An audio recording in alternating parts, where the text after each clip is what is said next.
Unsyndicated presents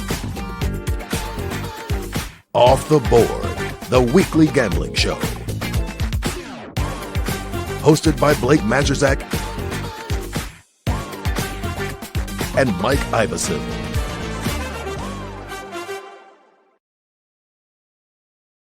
Hi.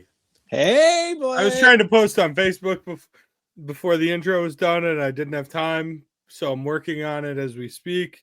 But I'm Blake. This is Mike. Welcome in to Off the Board. Presented. I feel like I change this intro every week. I need to have like a standard intro.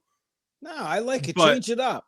But this is we're on the unsyndicated platform, I think is what we want to call it, right, Todd? Yeah. Okay. And yeah, we're going to be talking some bets. We got divisional round and college football national championship. If you haven't tuned in before, we also go over what we had last week. For me, it was a train wreck. I'm back to below 500. And we had a good run there, Blake. We had a good run. You're going to hit it. You're going to get 500. Watch.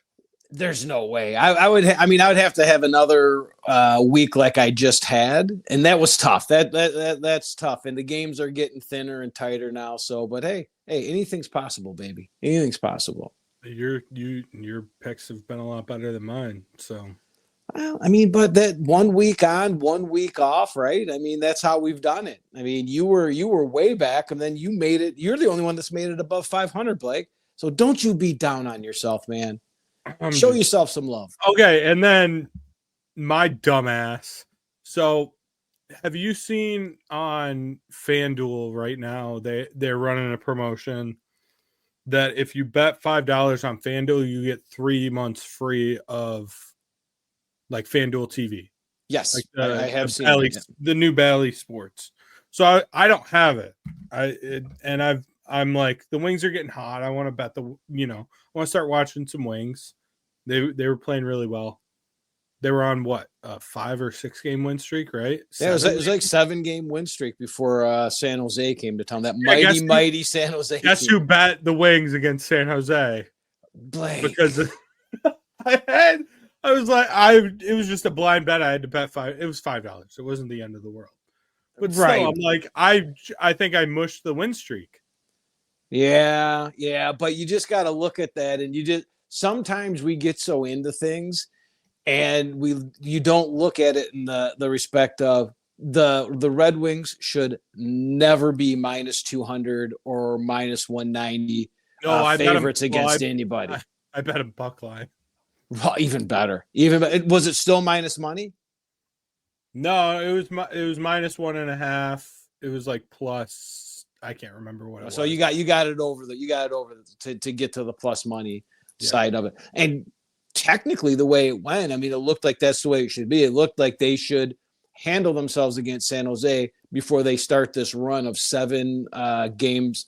It's 8 games, 7 playoff teams. So it's going to be murderer's row until February 1st for the Wings. Yeah.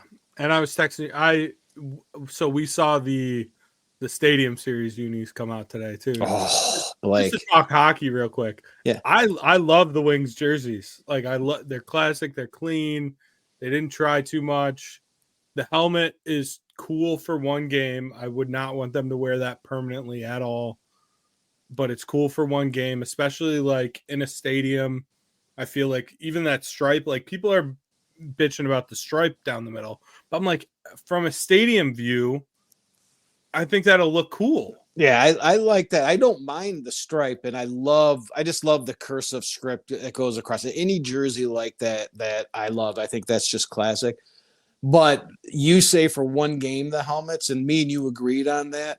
Every time I open up Twitter, that freaking helmet seems to be looking at me. I hate it. I can't. Like it's gross. I told you what it looks like to me. Yeah, though, yes. It looks like a Boise, like that's Boise State adjacent.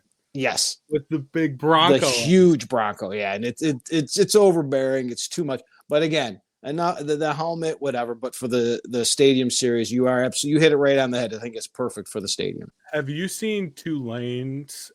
Like, I love Tulane's. The green wave helmet. Yeah, but it's the wave is the whole helmet. Yes, those are beauties. We talked about it when they had it on because I think I you knowing me, I'm probably losing the bet, but you made a comment that at least they had those helmets to make me feel better. I love Tulane's uniforms. I think they're Yes, like top 5 in college football. They're incredible. And- The baby blue with the green, it's just a weird color combination that works. but that's very appropriate for college. That's what the kids want. They get kids in. I mean, if they think kids aren't signing in Oregon, now you got NIL, but before the NIL, they were signing for all the jersey combinations and all that stuff. All the gear they get, everything. Yeah, absolutely. So that's very college, but not for the NHL. But one game, we're good. So you ready to get into this review? I'm ready to get into this review, and I was ready to get into this review last week. If you remember when I was putting them out, I said, this is the first time in a while everything came out smooth, and it felt good coming out. I didn't know it was going to be this good. I mean, let's be honest. And you had a great week. If it wasn't for Justin Herbert, it would have been a lot better. Let's be honest. That's the game I lost, but it was good. But yeah, I'm ready. Let's go. Yeah. All right. So starting with the college football round 3, the semis, I took Penn State, and if they had a wide receiver with a pulse, I win that bet. Well, I mean, but that wide receiver with a pulse needed to go shoot the quarterback. I mean, let's be honest, he was awful. Okay, but how well do you expect a quarterback to play when his wide receivers cannot create separation at all? Blake, I couldn't agree with you more. And so we were up, me, Sean, and the state champs crew were up in Traverse City watching this game. I got to give a shout out to John Watson. Blake, we got stuck in traffic in Fenton. And that's a long way still from Traverse City. And I'm screaming from the back. Imagine being in a van with me for 4 hours. I'm screaming, Watson, I'm not watching this game in the van. He got us from that point. He got us to Traverse City in 3 hours and 10 minutes. Wow. Before kickoff. So we got to watch this game. And when that interception happened, everyone was, all over the quarterback. And how do you put that quarterback in that situation, in that moment, with those receivers? I'm like, there was no reason to throw that ball. Blake, they're going to be favored to win the game going into overtime, right? The most disgusting part, though, is Notre Dame's defensive game plan. I don't know, and this might be too football nerd. They just played straight up man and did not double a single wide receiver. They said your receivers will not beat our corners. And Notre Dame's corners are good, but they're not that good. No, we know how bad they can be. And who got that game-winning interception? The guy I have been dogging since the USC game, number 29. The entire house we were with just erupted and yelled at me because, of course, I had not only did I had the over, but in my account I had Notre Dame, and I had a feeling that game. I think Notre Dame loses that game if it goes into overtime. I needed that right there to happen. Yeah. Well, and we were talking, an hour before the game, the spread flipped. Yes. And I had Penn State. I bet it an hour before, and I had Penn State plus 1.5, but it flipped to Penn State was favored right before kickoff. See, how funny is that? That's right. You had Penn State. You had them getting 1.5. Within an hour and a half of your bet, that line flips. I literally made the bet at Notre Dame minus 1.5. And then as we were getting ready to get out and get into the house, everything, I was just going to look, and I'm like, that can't be right. And that's when I texted you. I'm like, that line just flipped in a matter of 20 minutes to Penn State being the favorite. So you had all the line value. I had nothing on my bet. My bet was looking dead the entire time. And then obviously Ohio State, Texas, which was an incredible game. I have so many thoughts about first and goal from the 1. It was maddening. I had texted you last week about Texas in the red zone. Yep. Texas in the red zone has been horrible all year, and it happened again. Ohio State, obviously, their red zone defense has been incredible all year. So it was a bad matchup for Texas every which way in that situation.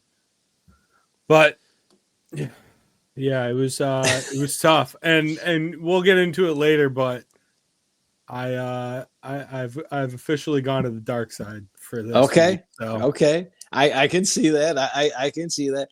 And looking at that game against Texas, it gives you a little bit of a formula for where my bet is also going to go with that, because what you're seeing is Ryan Day against good defenses, his teams come out with a game plan, and that game plan looks a certain way. Stay tuned. Also, we have a very special comment that we have to read real quick, just so that you know. We got Sean in the chat. Hab stars under 5.5. My gift to you. I love it. He's gifting out picks. I love it. He exaggerated his money line his puck line last time with 3.5, but they did hit on the puck line. He is the most random on point better that there is if around. Sean's giving out a pick, it's at 90% lock. Yeah, and I don't know if that's a 7 or a 7:30 game, so it might be live. So if you're out there listening to you, see, this is what on the iPad I've got to hit buttons to see the comments, so I don't know who's out there. Eric's out there. Yo, Eric. All right. But go make that bet, because I'm guaranteeing that's going to hit. He's got a pretty good feel for those things. Yeah, he really does. When Sean gives out a pick, it's hitting at 90%, unlike us, which is at like 45 to 50%. Yeah, we will see those numbers shortly, and they're gross. On to the NFL, the wild card weekend, which they're not even calling it super wild card anymore, which is BS, but I'm not going to get on a tangent. So the NFL's not calling it, because anyone that talks about it, that's what they're calling it, right? No, the NFL took away the super. It's not super NFL anymore. Yeah, it's like the NFL saying you got to call it the big game. Stop it. Yeah, we both lost that Houston Chargers under, and that's a travesty. Yeah, that was that was just an awful game for one. But how that game, again, the end of that half where I turned, it was 6-0, and all of a sudden the third quarter started. I'm like, how's this game 10-6? What did I miss? I mean, granted, I was calling a hockey game, but I don't know what happened. The turnovers, that was a brutal beat. Herbert threw more picks in that game than he had all year. Yes, so he was brutal. He was brutal.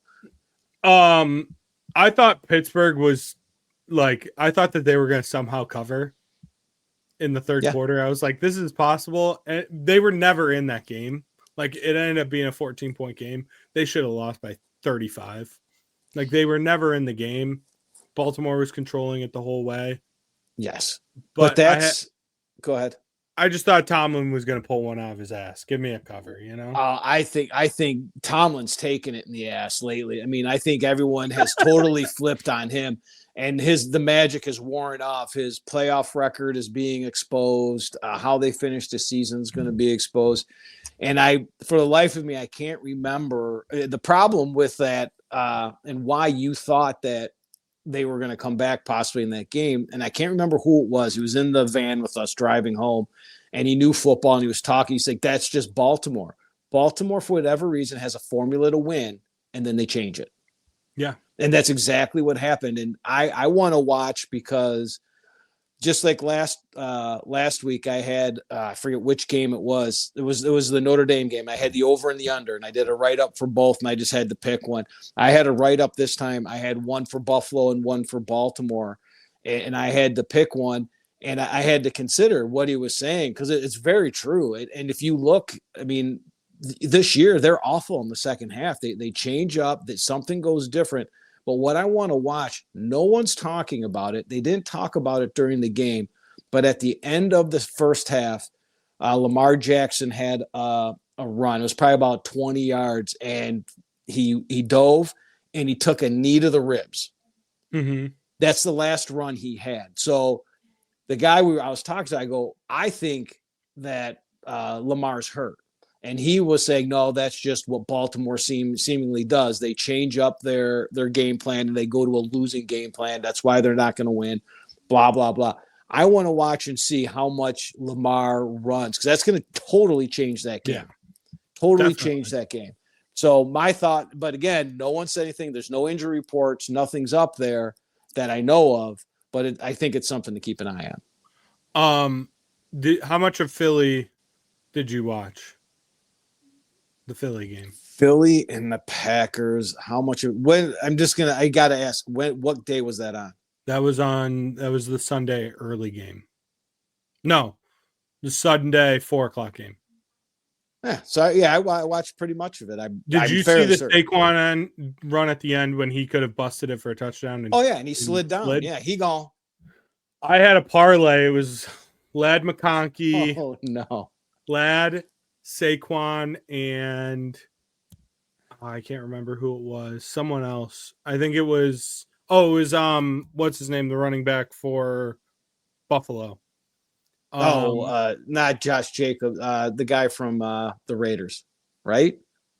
Is that who they? No, they got the guy from the Vikings. Cook, but no, his younger brother. Okay, gotcha. James Cook. I had that. It was three TD parlay. Saquon was the last leg. Saquon was the last leg. He slides. I lose the parlay. You were the meme. You were that meme. I was so upset. And so I don't know. Just going back real quick. On Saturday, like DraftKings is doing this promo. It's like longest touchdown score, and you win like a pot of bonus bets. Yes, I seen that. Saturday's hit was Lad McConkey, and I forgot to hit the little thing on it. Oh, you have to add it on? You have to like make it like select a player and like make it active. It can be in a parlay as long as you have it, though. You win a part of the pool. Oh, no. I forgot to slide it, and it was like, I think it was like $6,000 in bonus bets, something like that. Yeah, I'm sorry, Blake. Yeah, it was a rough weekend for you. that was tough. That was tough. Go ahead. No, I was gonna say, and we'll blame Saquon on that. Yeah, no, it's Saquon's fault 1,000%. Yeah. So, Washington, Tampa, that was an incredible football game, back and forth, and Jaden Daniels is legit. He's a very good quarterback. He's a demon. So it was a good game in the sense that it was tight right down to the end. But I'm gonna tell you what, it was sloppy though. Once Washington got that ball back for their last drive, I turned it off and went to bed. The writing was on the wall. You knew what was going to happen. Tampa hadn't stopped them. They weren't going to stop them. I didn't know it was going to doink in off the post, but I went to bed with no worries. I knew exactly what was going to happen in that game.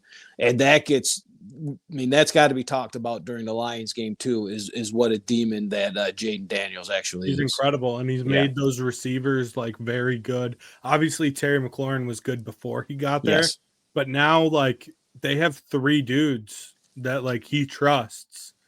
And like, I don't need like that Zacchaeus or something like that. I'd never even heard of the guy. I have no clue where he went to college. Nothing. Never heard of him before. But he's just like lighting it up for them. Well, it goes to prove if you can get separation in the NFL and a quarterback that can throw a ball accurately, you're going to get yards. You're going to eat. I mean, and that's exactly what's going on. He's just running around there, and then boom, he'll just whip that ball, and you don't think it's going anywhere, and all of a sudden someone's got it. I mean, he's got that magic going right down. I don't know how long that lasts. I don't think that's sustainable, but we can talk about that during the Lions game. Yeah. And then I had texted you guys before the Rams-Vikings game. I ended up taking the Rams because of just vibes. With everything with fire and everything, I was like, I have to ride with the Rams. And especially they were dogs. And I know it wasn't a home game, but it was. Everything about it, I was just like, it's the Rams. It has to be the Rams. So I know it's a loss on here, but in my account, it was a win. So that's what counts. Whatever. That's what counts. That's like, I've got the Rams here, but as we know, I make these bets off of where the early money is, but I don't put it in my account until game day money matches the early money. Game day money came in on Minnesota.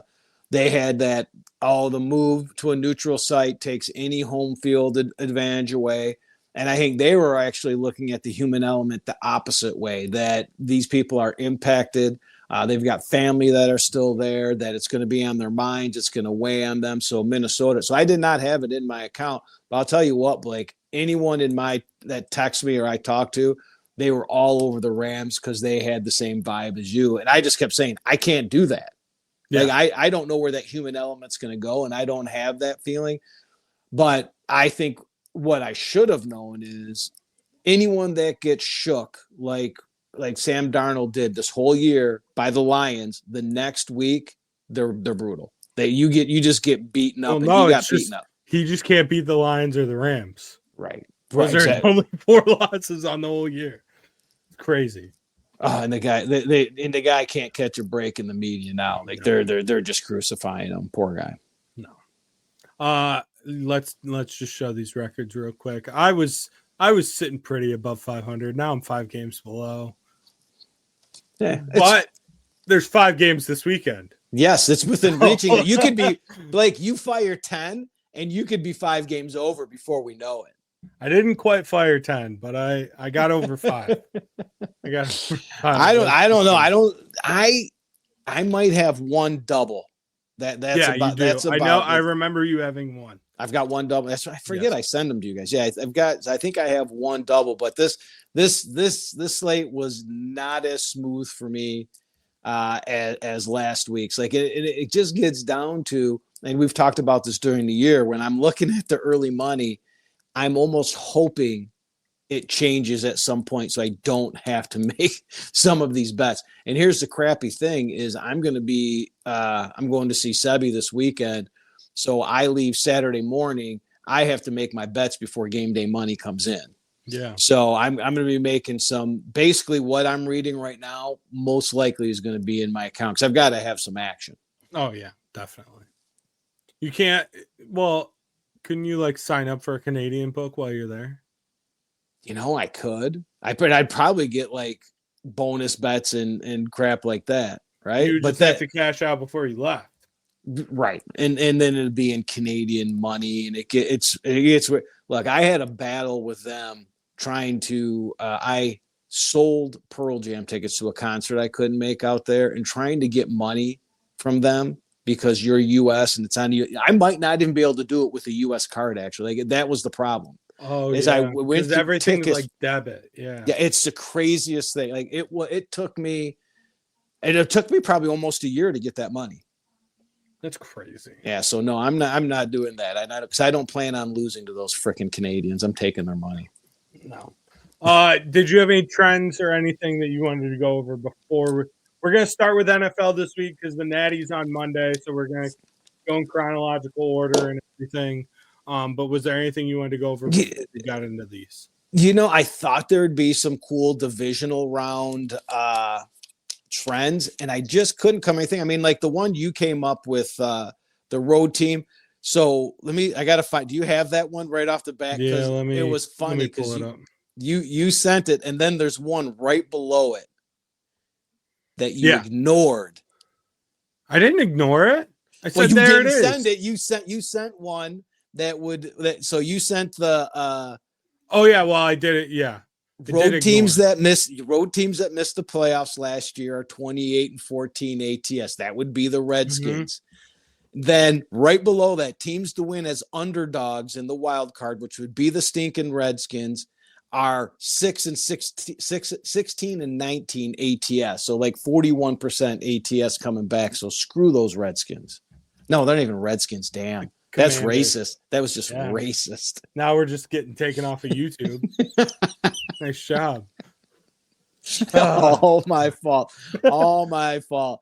But I did. I went through some of them. And so when we go through this, whenever I do the trends, I like trends that are like 80%, 90%, but relevant too.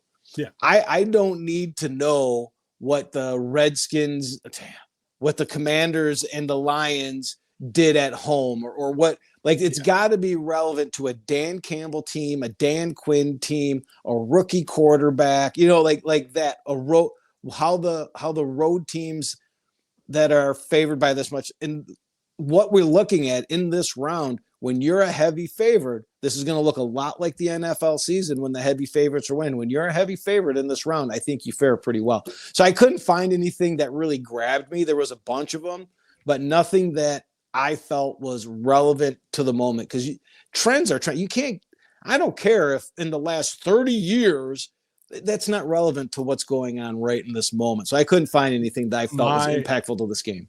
My father, who I've told you about, my dad will always text me about my picks and everything. And my father is the king of using those irrelevant stats. Oh, it's unbelievable. My dad, like, about the Natty, because my dad likes Notre Dame for the Natty. And I don't. Just spoiler alert. Spoiler alert. But he's like, they're like 0-4 in their last 4 head-to-head. And like one of those games is from like the 70s. I'm like, Dad, I don't think that's relevant at all. He's like, well, they're due.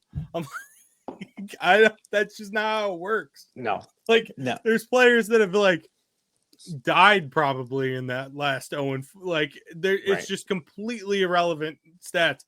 My dad is the king of those. He loves them so much. And I couldn't find an exact record of rookie quarterbacks in the divisional round.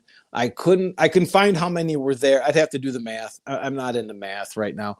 So I also couldn't get rookie quarterbacks on the road in the divisional round.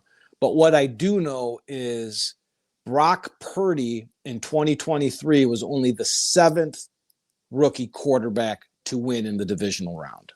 I don't know how many there were before that, but he was the 7th one to get in, and none of them have gone on to start in the Super Bowl. And he won at home. Yeah. Because I had texted, the last one that won on the road was Mark Sanchez. Sanchez, yes. The Sanchez, baby. Yeah, so I was trying to just for this is a stat directly from my father. Ohio State is 6-0 against Notre Dame. Now, let me read you these game years. Obviously, they played last year in that classic where what's his name? Our boy only put 10 men on the field. And, the Lou Holtz, everything. Great game. Incredible. And then they also played in 22. Before that, it was in 2016 in a bowl game. And then before that, 2005 in a bowl game. And then before that, 96, 95. Like, those are, like, completely irrelevant. Yes. Yeah, and then that got into what I was like, I go to this one guy, and there's a couple I could fish through, but even the ones I like, they weren't specific enough to divisional rounds. Yeah. Like, hey, I understand that CJ Stroud as a dog it tends towards the under. Yeah. Or I can't now I'm drawing a blank on their coach's name. It's the same kind of way. He trends towards under. Harbaugh trends, but it has nothing to do with the like some of these games that are trending towards under it doesn't matter. It is not equal to what we're talking about in the stakes this high and the level of play this high in a divisional playoff game. That's really what we're looking at.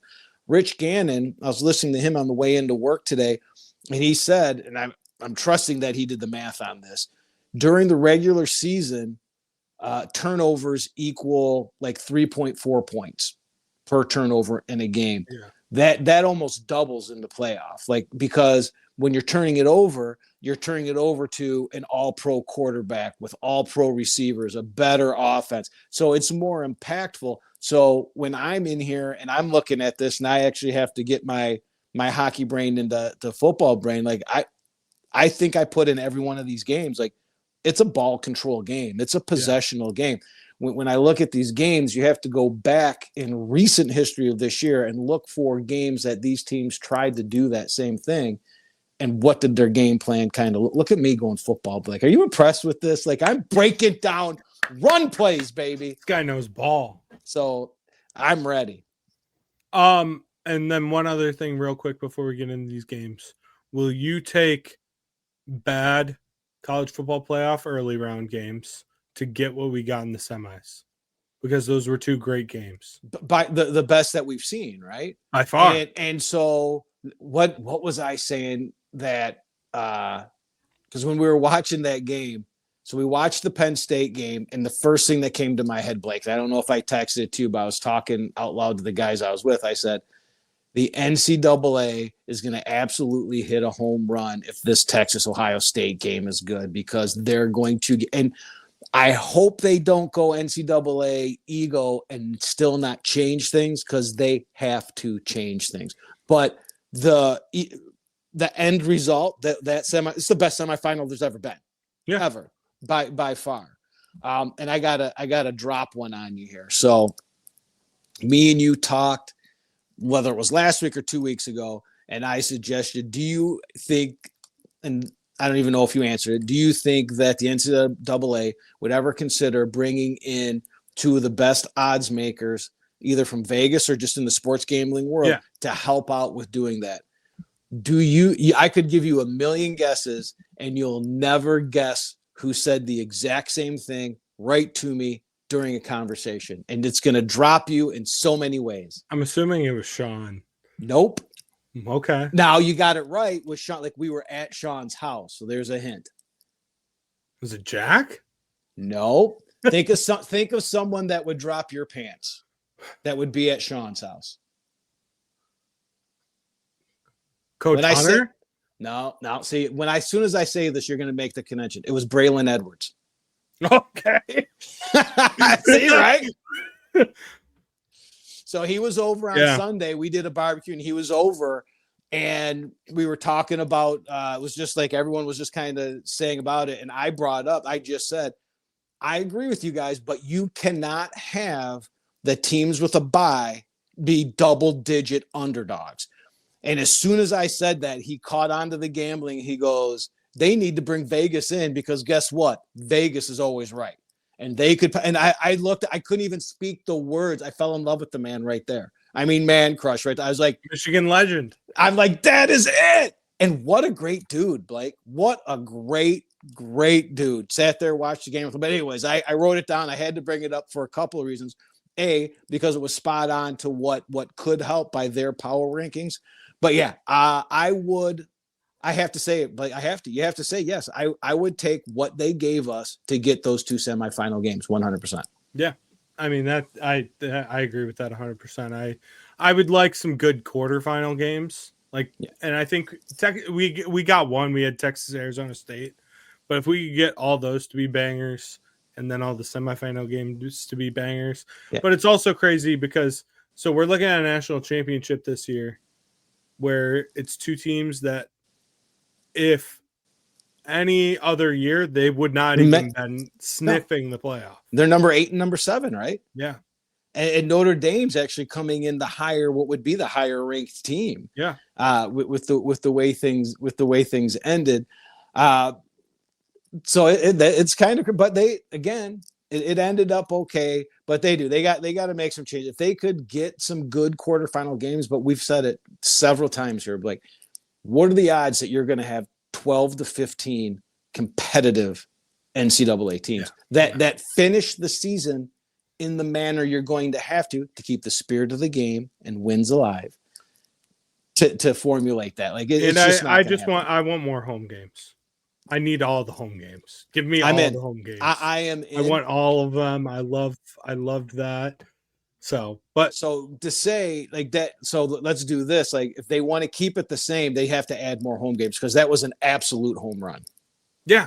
That was I think the second round should be at home too. And then if you want to do semis neutral and national championship neutral, I'm fine with that. Yeah. I think the first 2 rounds, because like those teams that got the bye, they kind of have, like, they're losing an advantage because they're not getting a home game. And the fact that they went 0-4, you can't do nothing. You have to do something to change that up and give them a little bit of an advantage. But they'll never do it because the Bulls have too much power. I mean, legitimately, that they will never do it. So. But is a bowl game a stadium besides the Rose Bowl? Is the bowl game a stadium, or is the bowl game just the name and sponsors? The Rose Bowl is, I would argue, the Peach Bowl in Atlanta. The Cotton Bowl was until they moved it to Jerry World. See? Like you can still call it and have all the shenanigans Yeah. about it. I guess, I mean, I know the Rose Bowl's a Rose Bowl and they're going to try to pull their power play on it, however they're going to do that. The Rose Bowl, it's actually insane how much power the Rose Bowl But has. but you told me, I had no idea that it has to be a New Year's Day at 5:00 because of the parade. They can't change. Unless it's I had a no Sunday. idea. Unless it's a Sunday, because they will take second fiddle to the NFL. That's Okay. the only way. But it has to Okay. be at that exact time Okay. because of the sunset and the parade. And It is a beautiful the- sunset. But, and again, not to stick on my man crush, but talking about Braylon says by far when that sun goes down, that's the best stadium to ever be in. Yeah. Like And it's a shit, like it's crazy because it's a shithole. It's a dump from what everyone said. It's a freaking But it's dump. the best. Add some sunset to a pile of shit and it looks good, I guess. Get some mountains and some sunset, and we're all good. All right, let's get into these divisional round games. First game, Houston is going to Kansas City. Kansas City is favored by 8.5, over under a 41.5. I will start with this one. I went back and forth on this, honestly, with which side I was going team-wise. I landed on Houston. I just think that they'll keep it within a touchdown. I think Kansas City will still win. It's just too big of a spread. I also like the over. I know how good Houston's defense played last week. I know Kansas City's defense is obviously good. I just think that this is too low of a number. If it was, in the mid 40s, I would be leaning under. But at 41.5, it's just too low of a number for a backdoor. That's what'll happen. There will be a backdoor over on it. Oh, absolutely. I'm on the total here, but me and you would be fighting on both ends of them if I had to take two here. So when I'm looking here, it's obvious. Kansas City is the number 1 seed coming off that first round bye. That honestly, Blake, it seems like these starters haven't played in about 500 days. 25 days. That's it. It's incredible. It's going to come in. It's going to be a factor one way or another. And like an angle to look at that is Houston first quarter. Yeah. So Houston's coming off obviously a huge win as home dogs versus the Chargers. And I think that game is impacting a lot of people's view on this. I don't think that San Diego, that Chargers game, I'm all messed up with my names today. I can't get them right. The Chargers game, I don't think Houston's offense was the reason for that. And their defense isn't going to get 4 turnovers and to be able to push that line. It isn't both of these lines are uncomfortable. 41.5 and 8.5 are uncomfortable. So the public saw last week and thinks that the Texans offense is back and Patrick Mahomes well rested. This is an easy over. In fact, 62% of the bets are on the over. However, this total opened 43.5 and has dropped to 41 in some books. I've seen it, Blake. The sharp line movement is due to, get this, only 38% of the bets are on the under, but 54% of the money. That is smart money coming on the under. KC's getting, and this, look at this, Blake. Watch me break this down, my man. KC's getting Jalen Watson, their stud DB, back for this game. Before his injury, KC was a top 8 defense. Once he got hurt, they were a bottom 8 defense. And there's one thing that we know has been coming up is Houston's defense has really picked it up towards the end. I think their DBs are legit. And I think they could give Kelsey, Xavier Worthy, Hollywood Brown, Hopkins, and all those guys a run for their money. And I think instead of a rested offense scoring points, I think we're going to get a rusty offense that might start off a little slow. It's uncomfortable, but I'm taking that sharp line movement in the under. I'm going to end up going 1-1 on this. I already know it. I'm counting it as a 1-1. One of these will cover, one of these won't. I know it. If I get lucky and go 2-0, great. But hey, your best bet for 2-0 is the on. Well, no, because you got the over. Sometimes my stupidity just is beyond itself. Like I'm looking at the over and I'm saying your best way to get a double is for it to go under. Yeah, Mike, that's great. That's awesome. So yeah, I mean your bets are kind of split like that. I mean, unless it's a Houston win outright, right? Yeah. All right. Next game, Washington at Detroit. Detroit is 8.5 point favorites as well. Over under here of 55.5. Big number. Big number. Mike, I'll let you go first on this one. Man, it's a big one. I mean, both those numbers are uncomfortable to me. Mm-hmm. Like this is what I said. Like I was very comfortable last week. I'm very uncomfortable this week. But if there's one thing that has been steady on these picks that I'm making is early money has been very, very sharp and consistent. Now, is that because it was the number, or is that because they like that in that game? Are two different things that we'll find out obviously as the game gets going. But I'm going with the side here. Blake. Detroit ended the season with their best win of the season, beating Minnesota. Washington's coming off a huge playoff win as road dogs. And actually, with these numbers, the public is split down the middle, almost 50-50. They don't know which side to take. They want to take the trendy dog. Do they want to take the big, heavy favorite, the number one Lions? However, even though these bets are even, 50% of the bets this side, 50% of the bets this side, this line opened 7.5 and quickly jumped up to 9.5. That's, again, because of smart money's over there. I'm going to side with the smart money, and I'm fading the trendy dog taking the lines, but let's get some reasons here. The Lions should be able to control this game with their top 3 ranked run offense going up against a bottom 3 rush defense. I'm expecting a game plan very similar to the Seattle game plan, 18 passes, 28 rushes. The Tennessee game, 15 passes, 24 rushes, and the Arizona game, 46 rushes. And this gets into that game planning we were talking about, Blake, where you don't want to turn the ball over. You want to control the game. To control the game, you have to control the ball. The problem is I also like the under here. I'm not jumping on it right now, but all those games except for the Arizona game not only went over, but flew over, right? Because the other defenses were absolute crap. Another thing that I think could be a factor. It used to be the Seattle had the 12th man, right? Seattle's 12th man is dead if you've watched their road games. I think the Lions crowd can neutralize Jaden Daniels and be the difference against this guy that's playing unlike any rookie's ever played in the playoffs before. Because if they get out and Dan Campbell, they play very similar with the third down, the fourth down, the aggressiveness. Yeah. If they get away with what they did against Tampa and they quiet this crowd, Blake, this is going to be a bad bet. And this is going to be a long game for the Lions. So the last thing that everyone is ripping on Goff, and they're taking Jaden Daniels, and they're ripping on the Lions defense. So for 3 weeks in a row, the Lions defense gave up like 400, 347, and 325 yards. Then we had the Sam Darnold game. And everyone wants to say Darnold turned into the old Darnold. And me and you had this conversation last week, and you love this guy. Anzalone is back. Anzalone's making a difference. This Lions defense is getting healthy. And when they're healthy, even without Aiden Hutchinson, this is a top-end defense that I think is going to give Jaden Daniels fits. And that defense is also why I like and I lean on the under. But what I'm taking is Detroit minus the 8.5. Yeah, I mean, if I was picking a side in this, that's where I would lean to. I just think Washington's getting a little bit too much love, but that number kind of scared me off. I'm going to take the over. I know it's a huge number, but it's mainly because of that Washington defense that you just spoke about. Yes.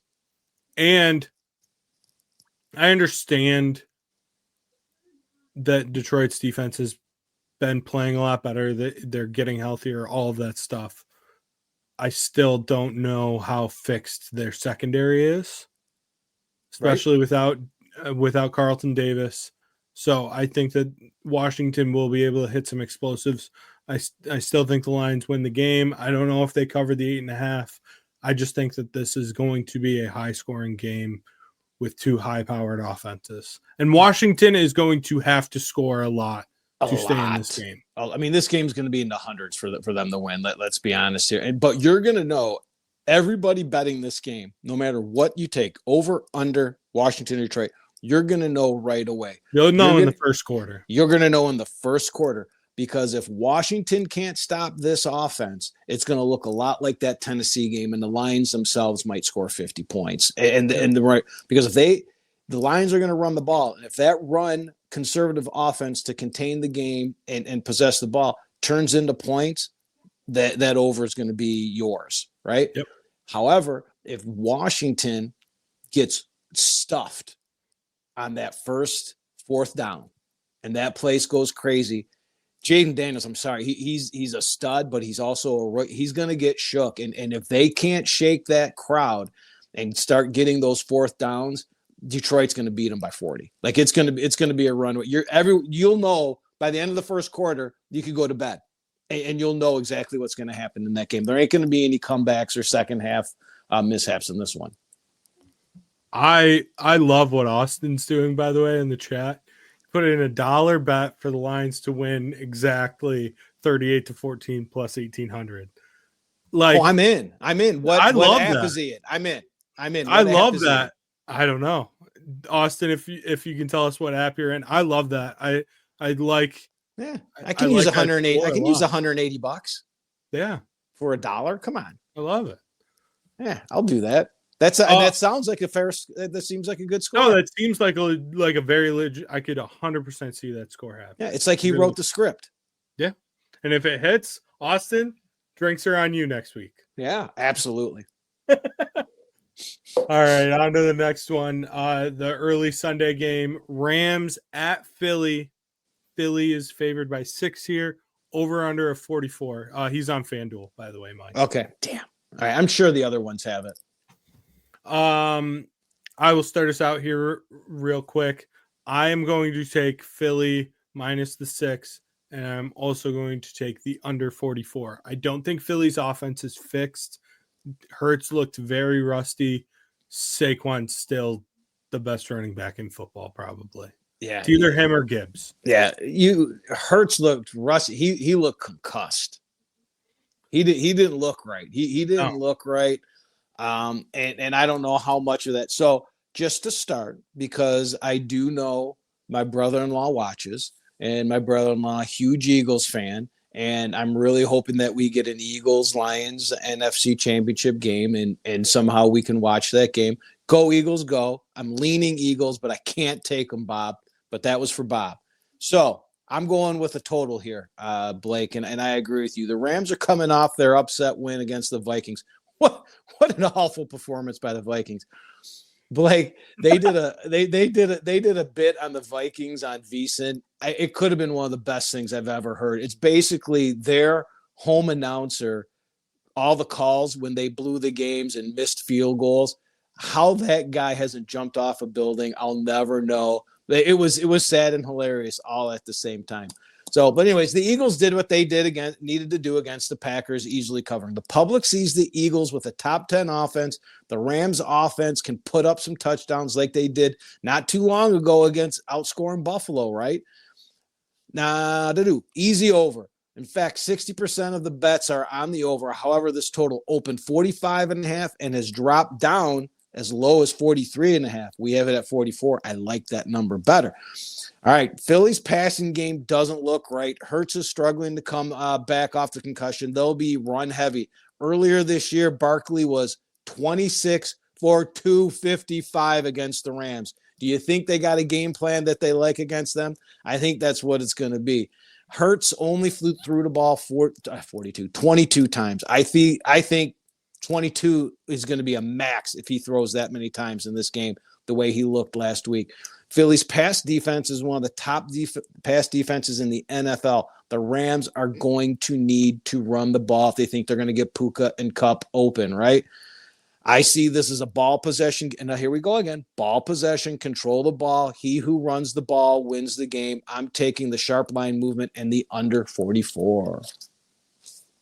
This number, I mean, obviously it's Vegas. They know what they're doing. This number's like at the perfect spot, but yeah. I really like the under here. Especially. Oh yeah. I could see literally 30 pass attempts in this game, unless Barkley goes crazy and the Rams are down by 3 scores or something stupid, which I can't say. That's why I didn't touch that 6. I think Philly wins this game. I think we get the Philly Lions NFC Championship. I mean, again, let's just say this, Blake. We talked about good semifinals in the NCAA. If we get Eagles, Lions, Kansas City, and take your pick in this late game that we're about to talk about, I mean, creamsicle all day. Let's go. But also Rams, Lions in Detroit would be. That scares me. No. It would be incredible theater, though. Yeah, as a Lions fan, it scares you. I 100% understand and agree with that. For me, not Lions fan, football fan that also lives in Metro Detroit, that is theater that I would love. Right. I would love it. I get you. I get you, but that is the Lions with a chance to go to the Super Bowl have to beat their former Super Bowl winning quarterback. Well, come on. Oh my God. I might not sleep tonight thinking about that because I have the Rams future. Yes, that is beautiful. That I would be happy for you, Blake. I would be happy for you. Jalen Hurts is exactly what the Lions defense needs. They don't need Puka and Coop and Williams and Stafford and that offense at all. No, and I say that, and that Philly's no guarantee. Philly's a damn good football team. And Tim, I don't disagree with you at all.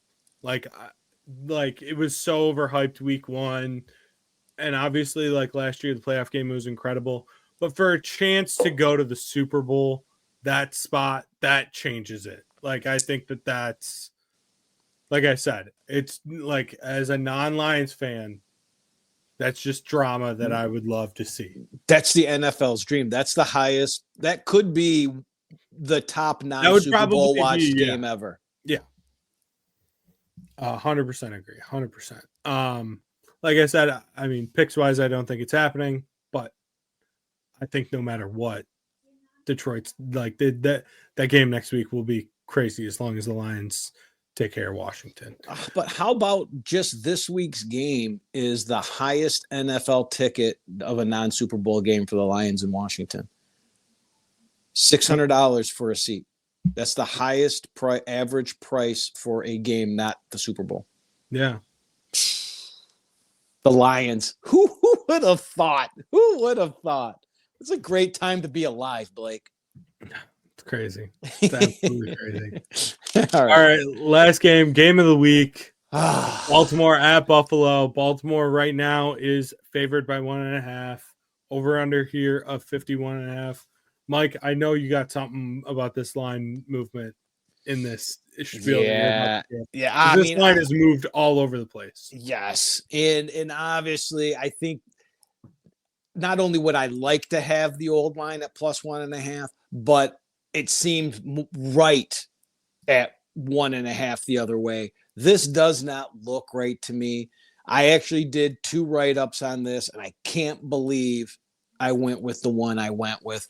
But I think when it comes down, and I've got my little look at this sticky notes. I have sticky notes on my note because I've just been like things have been popping up. I had to have these sticky notes to tell me why I made this bet. So I'm going with a side here, and honestly, what a game! But here we go. Both teams are coming off impressive home wins and covers. We know the biases that the public has, and they love home teams, and they love teams with the better record.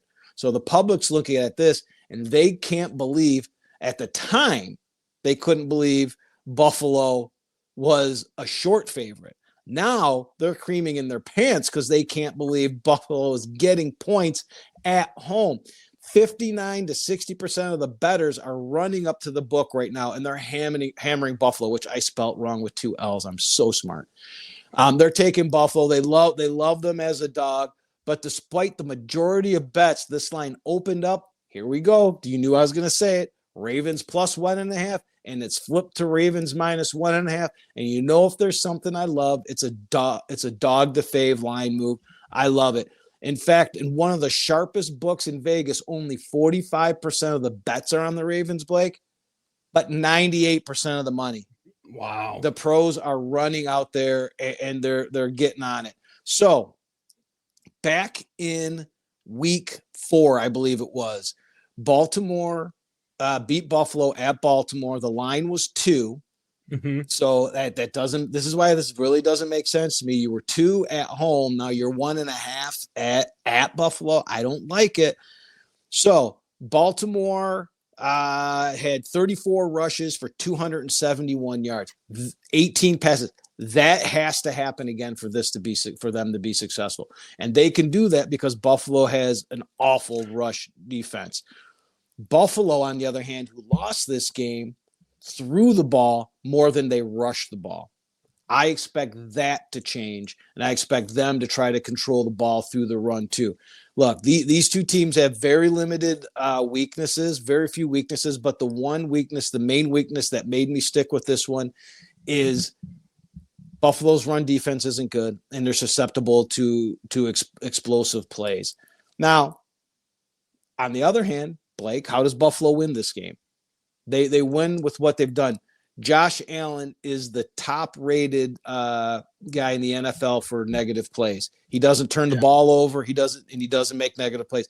If Buffalo can limit their turnovers, I think they have a real good chance in this game. I can't say how much I like Buffalo more in this game, but to do that, I think both teams are going to be running this ball. I'm very interested to see how the health of Lamar Jackson.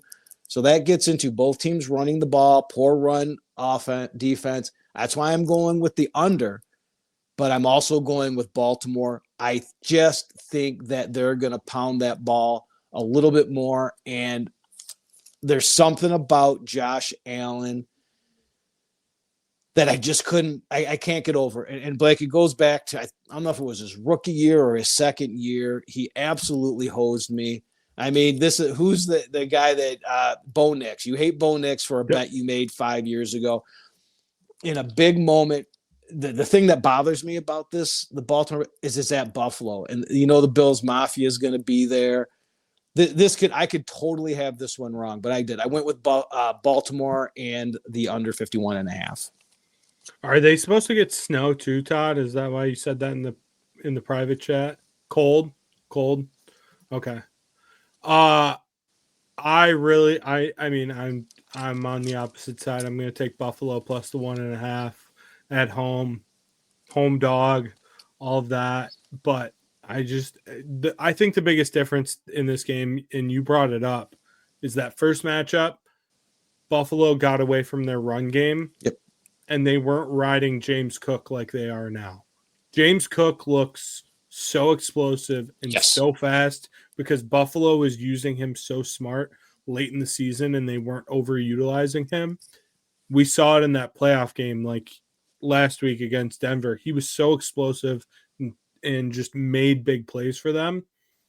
And I think that that's the difference here is having that guy pretty much healthy, as healthy as you can be in the NFL at this point in the playoffs, is going to be a huge difference. This game is such a great story. Like, I honestly don't know. Again, I'm not the smartest man in the world, but 51.5 is just a ton of points. Down the stretch, these teams were giving up only 11 and 14 points a game. Yeah. These defenses have really stepped up. They've really turned themselves into, like I said, James Cook starting to run the ball. I think they're both finding themselves. This is what this game, and I hope we can come back next week and I'm right on this. I hope I'm right that it's Lamar Jackson. This game is going to come down to a Lamar Jackson run or a Josh Allen run. Yeah. Towards the end of the game, this is going to be a one-possession game, and one of those two guys is going to have to win this game. Not get the touchdown necessarily, but win this game with their legs. And what a story. Like, Josh Allen's come out here. This is their year to get past Kansas City, to get Lamar Jackson gets rid of the playoff. Hey, there it is. -5. Wow, that is cold. I might have to put that bet in right now before that starts dropping. But I'm always afraid to put early unders in because game day the public shows up and just starts. I don't know with that cold though, it might go down. So he pulled that up. It's easy information to get. Right now you're talking 57 to 60% of the bets are on the over. It's just that the money's not there. Yeah. All it's going to take is one big public bet to boost that up to maybe to fit. But, hey, maybe they're happy with that. They don't want to go any higher because they know that the sharps are already on it. They're going to hammer it down even more. But I can't wait for this game.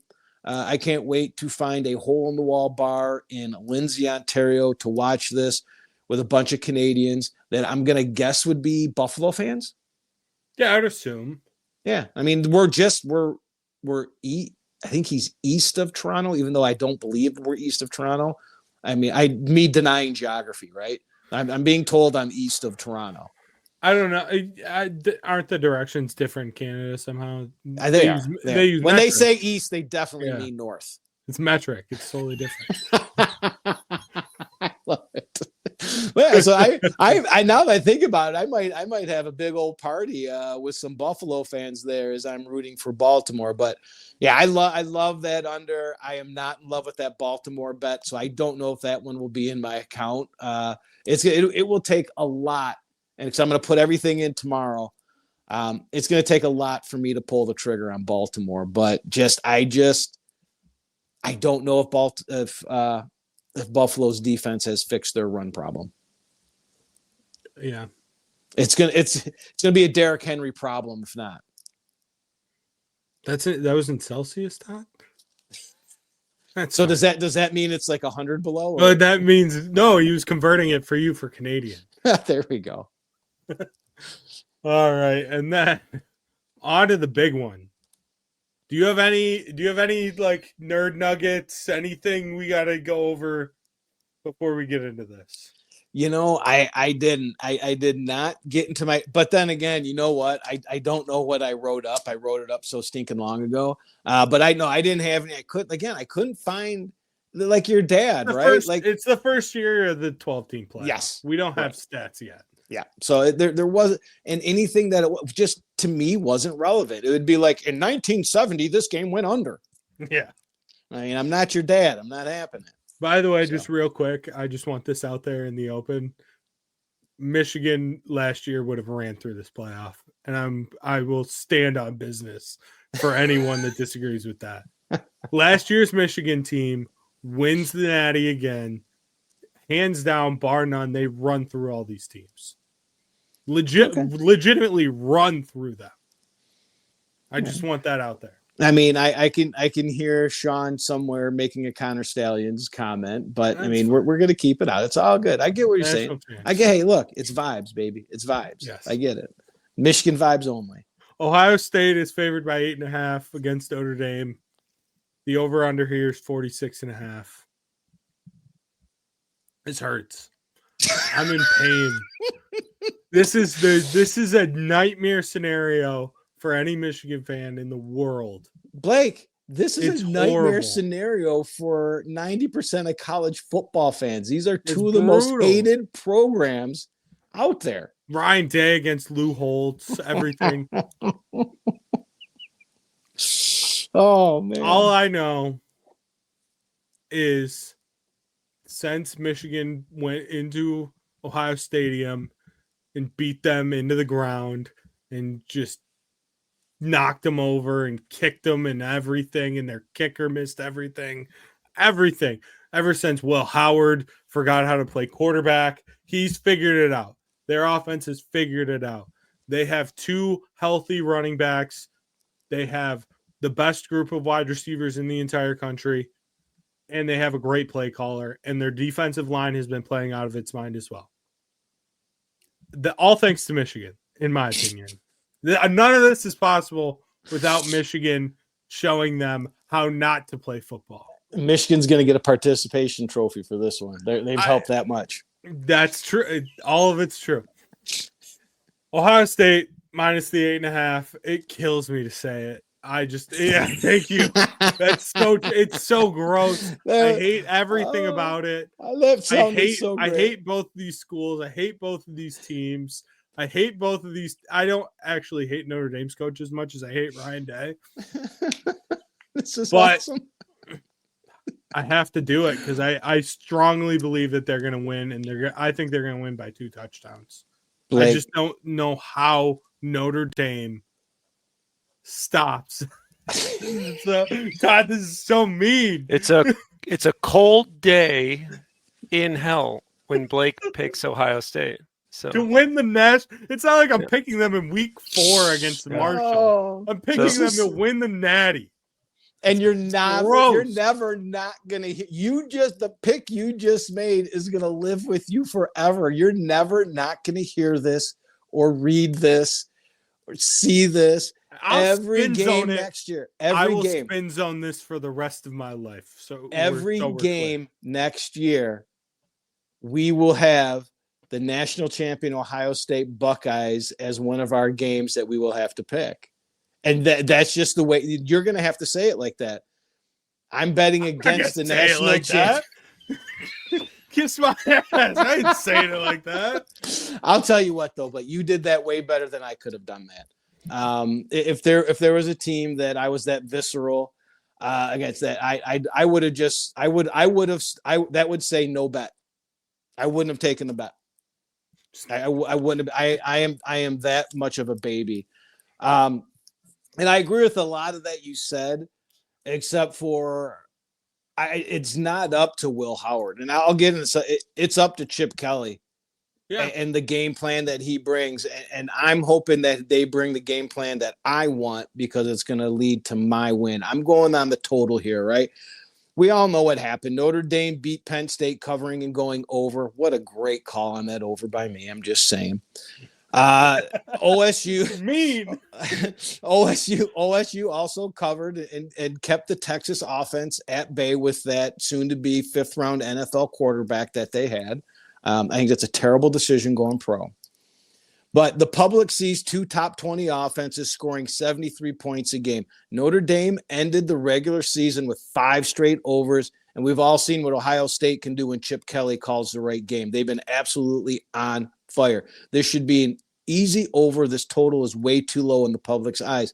And one book has 65% of the bets are on the over. However, this total opened in some places 45.5, some places 46.5, and wherever it's opened at that book is basically where it has stayed. It may have leaked up a little bit, slightly moved, but it's remained frozen. At one of the sharper books in Vegas, Blake, 98% of the money is on the over, and they've got it at 45.5, and it's been stuck there. It hasn't moved, even with all that money, because what is a book in Vegas doing? They're taking all the public money right now. All the Joes are in there doing it.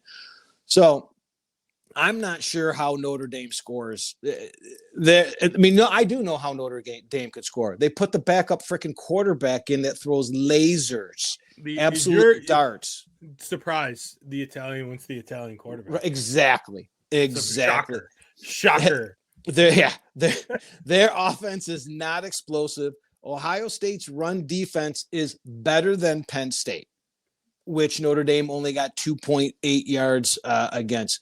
Leonard is by far the worst quarterback that OSU has faced. OSU's offensive plan. This is what I said earlier. I don't know if we were on the air or not, but when Ohio State has shown with Chip Kelly, when they go up against a Penn State or a Michigan or a Texas, an elite defense, he changes his game plan and the game goes under. Yes, tight butthole, and tight buttholes lean towards the under. I'm taking the sharp line freeze and I'm going under for those reasons right there. The only thing that upholds this is if they put the Paisan in. The way that Ohio State loses this game is if they go to the Michigan or the Penn State game plan. 100%. And they say, which is with the whole Lou Holtz thing, because Ryan Day, I will repeat it for the millionth time, is a mental midget. Yes. And he's going to be like, oh, I have to be more physical than Notre Dame. That's the only way that this doesn't happen. And that is legitimately the only way. And that gets into his games as neutral site favorites, which basically is bowl games, playoff games, go under. Because this is just what they do. So that's what I'm on. So this is another thing. Obviously, I got to put here's the thing. I don't have to put this bet in early. So I'll be back Monday morning to make this bet. So what I'm going to do is I'm going to let this line go. Because when I wrote this, it was 9.5. And I'm leaning Ohio State. A lot of the numbers are telling me Ohio State, but I don't like 9.5. I don't think with the way Ohio State plays in these games and how tight it's going to be that they're going to cover the 9.5. However, and a lot of guys, the talking heads are talking, this line could move towards 7. So has it moved the other way? Yeah, well, one of the books I know you used it's at 8 already. See, as that goes down, by the time I get back Monday, it gets to 7.5. I've got a little bit of a boost. I can get that. I can buy that half point. I can get it down to 7. I would take Ohio State at 7. Yeah. I'd feel a lot better about that one because again, I don't know how Notre Dame scores. Just to be honest, this could go under because Notre Dame just doesn't score. Like this could be 23-3. I don't like Riley Leonard at all. I really don't. And especially with Jeremiah Love being injured.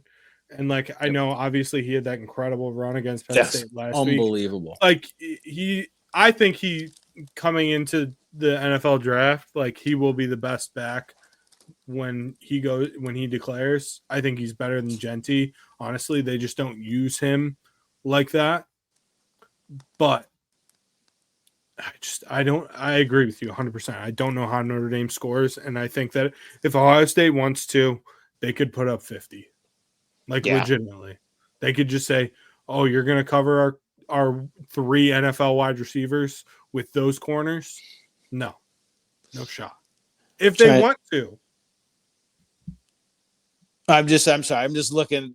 I have to get out of us looking at us. I can't see you right now to get into the comments. So that's why I kind of Mike made a bunch of money betting on Tommy DeVito for the Giants. Right? QBs, baby. But wait a second. Everyone, hey, Austin, if you remember, I had them on Thanksgiving.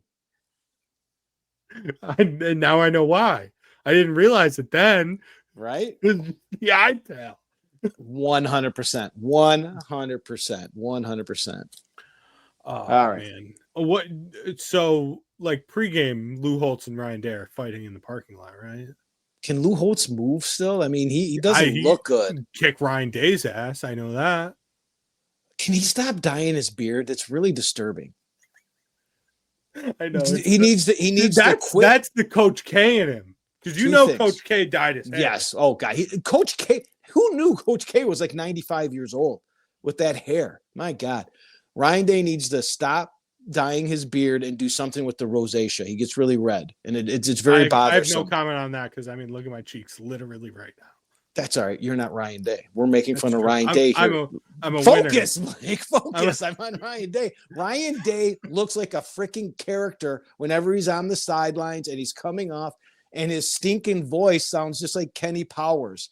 That I don't know who sent that to us. Or I don't know if that was you or another group. The Ryan Day. He sounds like fucking Kenny Powers from Eastbound and Down. What's wrong with this guy? I'd love to know where Lou Holtz is right now. One of my favorite videos of all time. Him just losing his mind. But that's all.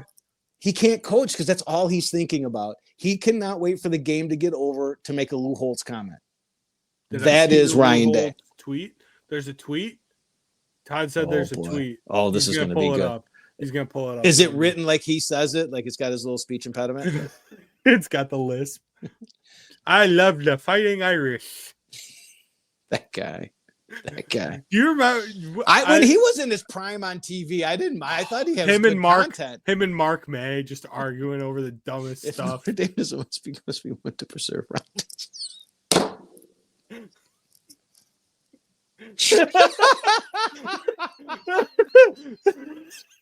What kind of? That's a parody account. I hope. No, oh my God! It's got the blue check. It's got to be real. This is Elon's Twitter. That's incredible. That is awesome. The theory is that he has somebody managing it for him, and they posted it, but that's his account. Oh, yeah, that's awesome. Lou Holtz is a flip phone guy for sure. He does not have a smartphone. There's no way. No, I didn't know. Did he tag him in it, or did he just use his name? Because if he tagged him, it would. If he added him, I would. A good Lou Holtz Day battle on Twitter would be just phenomenal. Oh my God. Speaking of my father and his great stats, he's calling me right now. So I'm gonna wrap up the show and see what my father wants. Well, he's gonna call and see if you took the Red Wings, who are going down to Florida here and moving the puck quite well, and they're up 2-1.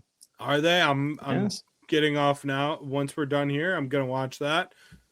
Very excited to watch that. Next week, probably either Thursday or Friday, around the same time, 7 o'clock. Yeah. We'll keep you guys posted on that, and then no show, obviously, Pro Bowl week. Yeah, we'll take a break. And then we'll have our Super Bowl spectacular. Have some props ready for that. Oh God, yes, yeah. Oh, but we spoke too soon. It's 2-2. Yes, I love it. I mean, hopefully it'll be the Lions in there, but if not, the best bet for me would be who do I have? Eagles and Bills, because I have those exactas, so then I wouldn't have to put any money on a side or anything, and then I could just throw everything. But I'm good for a few $100s in prop bets. Yes, definitely. Yeah, you gotta have a couple hundred in crazy ones that could win you silly money, and then about 100 in what you think are really legit. You gotta bet the coin toss right away. So I've never done time. I've never done it. Tails, it never fails, Mike. So literally in it.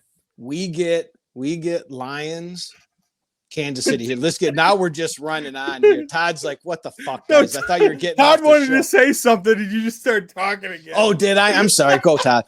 Programming note that Sean might be going live after the Lions game on Saturday. So if everyone wants to tune in, Very check cool. out Off Awesome. the Air. Awesome. Yeah. Definitely. Awesome. I'll be at a bar in Lindsay, hopefully falling out of my bar stool. But here, just to get ready for the props, I like this other one, such as I always have a doink. I will have a doink bet. I always have that one. But here's the thing. They don't offer it in Michigan sometimes. I had to get it at Indiana one time. Did you drive down to the border? I went to see Eddie Vedder in Chicago. And they didn't offer it in Chicago or Michigan. I know they don't offer it in Michigan because I hadn't gotten it before in Michigan. And I talked to the sports book. I'm like, we just don't offer it here. So I called them again. And they said it was only offered in Indiana. And coming through Chicago, I pulled over to a McDonald's in Indiana and made that bet. But anyways, one I'm looking forward to, now, let's say we get Kansas City, Detroit, Fat Man touchdown. Yeah. That'll be in double digits too. That'll be like, I'm assuming 10, 15 to 1 or something. I'll bet overtime too. No, that's I just lied on that. With the Lions being in there, I bet you it's like 5 to 1. It won't be great. It won't because I'll bet overtime, and I'll bet the coin toss, and I'll have a bunch of touchdown picks and all that fun stuff. Oh, I bet too many touchdown picks, even though I know the game's not going to be that high scoring. Right. That's how it goes for me. Or do we get Detroit Buffalo and we just get to just giggle at the total, the number? I say 60. I mean, can they put it that high? They could. It's Buffalo, Detroit. And as soon as that comes out, if it's anywhere near that, I would be just ripping the under, even though I know it's going to go over.